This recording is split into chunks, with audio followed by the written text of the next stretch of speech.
sebab itulah orang Islam bila dia nak melakukan sesuatu kerja, semuanya dia mulakan dengan Bismillah.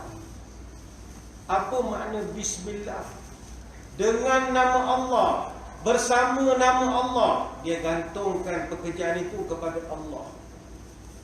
Tapi macam mana bila buat begini dia boleh jadi tak gantung dengan Allah? Takut dia. Bismillah. Berapa banyak Allah dah lindung kita daripada musibah. Banyak. Tuan-tuan ingat makan nasi, makan durian, minum teh tarik itu tak ada kolesterol, kalori macam-macam. Macam-macam ada. Tapi kenapa alhamdulillah tak ada sakit, Allah pelihara, tak ada angin, boleh tidur, tak ada masalah. Kita Bismillah dengan nama Allah. Aku bertawakal kepada Allah.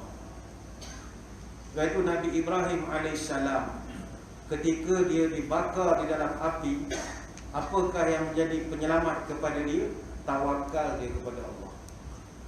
Ketika Siti Hajar ditinggalkan di padang pasir, apakah yang menjadi kekuatan kepada Siti Hajar? Walaupun hanya berdua dengan anaknya Ismail, tawakal kepada Allah.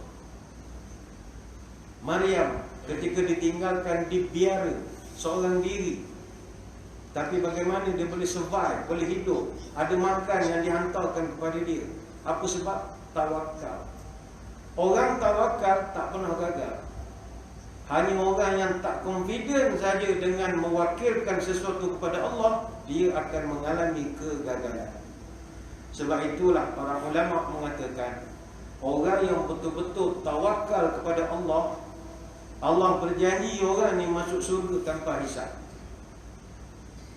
Dalam satu hadis, Nabi pernah menyebut, wa'adani Rabbi Azza wa Jalla ayyudkhilal jannata min ummati 70,000 bighairi hisabin wala azabin ma'a kulli alfi 70,000. Allah telah berjanji, aku boleh bawa 70,000 daripada umatku masuk surga tanpa hisab, tanpa seksaan, tanpa pemeriksaan. Setiap 1,000 daripada jumlah itu boleh bawa 70,000 orang lagi. Hadis riwayat Imam Ahmad. Syekh Syuaib Al-Arnaud mengatakan hadis ini sahih dan sanad hadis ini hasan. Siapakah golongan yang dimaksudkan itu? Dalam hadis yang lain Nabi menyebut orang yang hidupnya sangat bertawakal kepada Allah. Ayo tawakal. Omikron ke, Omron anda ke, datang, tak ada masalah. Kita tidak jemput, dia datang. Tapi tawakal kita pada Allah mesti mengatasi. Tuan-tuan masuk dalam surau ini, tawakal pada Allah. Tetapi bukan tawakal bodoh itu saja. Kerana orang yang tawakal, Allah suruh dia berusaha dulu. Jangan meninggalkan usaha. Kita mesti terus amalkan norma dan juga kelaziman baru dalam kehidupan seharian kita. Dan kena tetap juga mematuhi SOP yang telah ditetapkan oleh pihak kerajaan. Terus amalkan penjarakan yang selamat, physical distancing, jaga kebersihan diri, terutamanya kebersihan tangan, elakkan kawasan yang terlampau bersesak-sesak dan elakkan terlampau dekat kalau tak ada sebab. Kita usaha untuk mengawal gelombang ini dengan melandaikan kebolehjangkitan. Itu usaha kita. Dengan izin yang Maha Kuasa, kita akan menang, tak ada masalah. Syaratnya mesti usaha, tawakal. Tak boleh tawakal bodoh saja. Tak boleh, kena ada usaha juga. Ada satu riwayat daripada Imam Ibn Hibban dan juga Imam Al-Hakim. Satu hadis daripada Ja'far bin Amr bin Umayyah daripada ayahnya radhiyallahu anhu. Qala rajulun lin Nabi sallallahu alaihi wasallam, ursilu naqati wa atawakkul. Qala irqilha wa tawakkal. Datang satu orang lelaki tanya kepada Nabi, ya Rasul, aku ada seekor unta. Bila aku pergi ke kedai ke mana-mana, aku lepas je unta aku tu, aku tawakal pada Allah. Masuk dalam kedai beli barang. Boleh tak itu consider tawakal? Kata Nabi, jangan. Irqilha, ikat dulu unta itu, baru kau tawakal. Artinya kena ada usaha. Tuan-tuan nak keluar daripada rumah pergi ke surau, jangan tak kunci pintu. Orang tanya, kenapa tak kunci? Aku nak dengar ceramah, buat kerja baik. Takkan malaikat boleh jaga rumah aku? Bukan mana-mana boleh kira gitu. Suruh malaikat nak kerja gitu. Tetap kena dikunci. tetap kena tutup pintu dan bagai-bagai. Bawa motor, kereta datang sorok, parking, kunci biarkan pada sui. Hanya tak ambil kunci ni. Tawakal pada Allah. Kita nak kerja baik, mesti Allah jaga. Balikkan hilang motor. Kena usaha juga. Ada satu riwayat Imam Al-Qudai disebutkan, qala Amr bin Umayyah, qultu ya Rasulullah, uqayyidu rahilati wa atawakkul 'ala Allah aw ursiluha wa atawakkal. Qala qayyidha wa tawakkal. Amr bin Umayyah dia pernah tanya kepada Nabi, ya Rasulullah, adakah aku kena ikat dulu unta kemudian aku tawakal, ataupun aku lepaskan saja unta lepas tu aku tawakal pada Allah? Nabi jawab, ikat dulu barulah kau bertawakal. Mana tawakal tidak bererti meninggalkan usaha. Masuk surau pakai pelitup muka, ikut segala peraturan yang ditetapkan, maknanya kita usaha. Dan di penghujungnya kita gantungkan diri kita kepada Allah. Yang dapat menolong kita hanyalah Allah. Sebab itulah kita ikrarkan di dalam sembahyang kita, iyyaka na'budu wa iyyaka nasta'in. Hanya kepadamu aku beribadat dan hanya kepadamu aku minta pertolongan. Surah Al-Fatihah ayat yang kelima. Dan kalimat ini adalah makna daripada doa yang sering kita amalkan dalam akhir solat kita.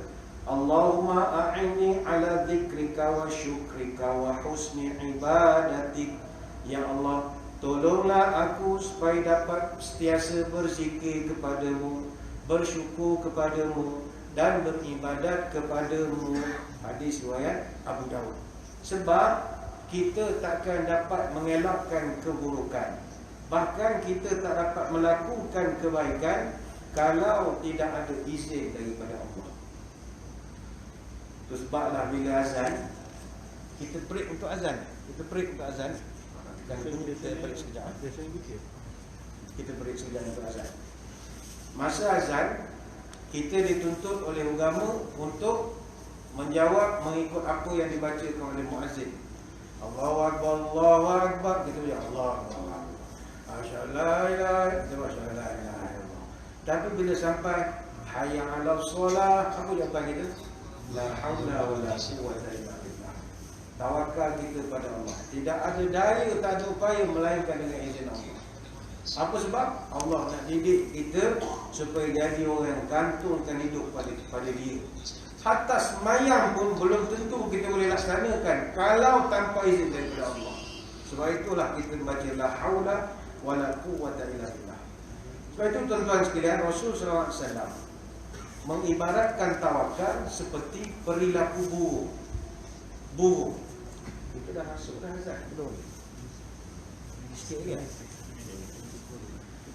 Dalam satu hadis Nabi menyebut, "Lau annakum tawakkaltum 'ala Allahi haqqa tawakkuli la razaqakum kama yarzuqu at-tayr taghdu khimasa wa taruhu bitana." Kalaulah engkau ni betul-betul tawakal kepada Allah dengan sebenar-benar tawakal, nescaya kamu akan diberi rezeki seperti burung. Burung terbang dalam keadaan lapar, dia balik waktu petang dalam keadaan kenyang. Hadis riwayat Imam Ahmad. Tapi burung itu walaupun dia nak dapat makanan, dia tetap kena terbang.